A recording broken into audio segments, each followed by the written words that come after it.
ওনার জায়গায় এমন জায়গায় সবগুলা বিধর্মী, সবগুলা কি বিধর্মী। এতগুলা বিধর্মীর মাঝখানে একটা মুসলমান থাকা বড় কঠিন বিষয় না ভাই? এতগুলা দাঁতের মাঝখানে জিব্বা যেমন বিধর্মীর মাঝখানে, এখন বিধর্মীরা ওনারা ঠেলে ঠেলে পাঠাই দিতে চায়। উনি বলে যে আমার বাবার বাড়ির যাই আমি যাব। এখন তারা কি করছে, কয়েকটা কাজ কর, তারা জ্বালা। কেমনে জ্বালাবি? ওই সারা দিনভর যতগুলা ময়লা হবে রাতের বেলা ওনার ঘরের সামনে ফালাই দিবি। বুঝেন না মনে কথা? 10 পরিবার ময়লাগুলা ওনার ঘরের সামনে ফেলবি, উনি তেমনে চলে যাবে। ওমা একদিন ফেলছে, সকালবেলা তারা অপেক্ষা করে, উনি দরজা খুলে দেখবে ময়লাগুলা চেতবে, চিল্লাবে, দেখেছে কোনো আওয়াজ নাই। আব্দুল্লাহ রহমাতুল্লাহ আলাই নিজে হাতে ময়লাগুলাকে নিয়ে ফেলে দিয়ে আসছেন বাইরে। তারা আবার ফেলছে, আবারও ফালাই দিছে, আবারও ফেলছে। এইভাবে দীর্ঘ অনেক মাস ময়লা ফেলছে, উনি একটা আওয়াজও করে নাই। খুব খেয়াল করবেন, 10টা বিধর্মী পরিবারে একজন মুসলমান কি করছেন দেখেন, একটা আওয়াজও করে নাই।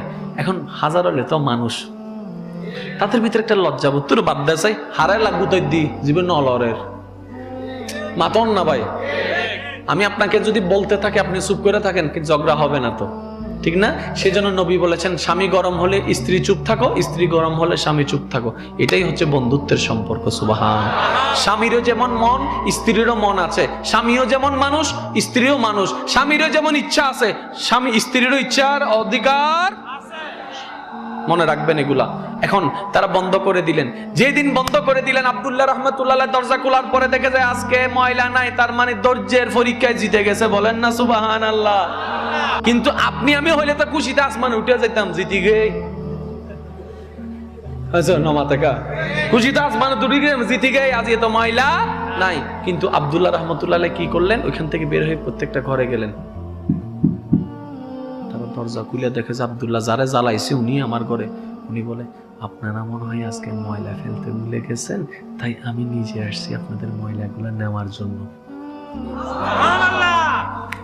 তুমি কি মানুষ না ফেরেশতা? চাই হস হয় আগে অত গোসানো লাগে, লাগে তো চেতন লাগে, লাগে তো এদিন ধৈর্যকা। তখন উনি বললেন, আমাদের ধর্মের নবী আমাদেরকে শিখিয়েছেন, অন্যের ক্ষতি করিও না, অন্যের ক্ষতি করিও না, অন্যের ক্ষতি করিও না। নিজের জীবনটা কখনো কারো কষ্টের কারণ হয়ে দাঁড়াইও না। বিপদ যত আসবে ধৈর্য ধরো, আল্লাহ তোমাকে সফলতা দিবে। শুধু নবীর হাদিসটা পালন করার জন্য আমি কিচ্ছু বলি নাই, না হলে মানুষ হিসেবে রাগটা আমার ভিতরেও ছিল। নবীর হাদিসকে প্রাধান্য দিয়ে রাগটাকে মাটির নিচে দাপন করেছি। এই চরিত্রটা দেখে 10 পরিবারের সবাই কলমা পড়ে মুসলমান হয়ে গেছে।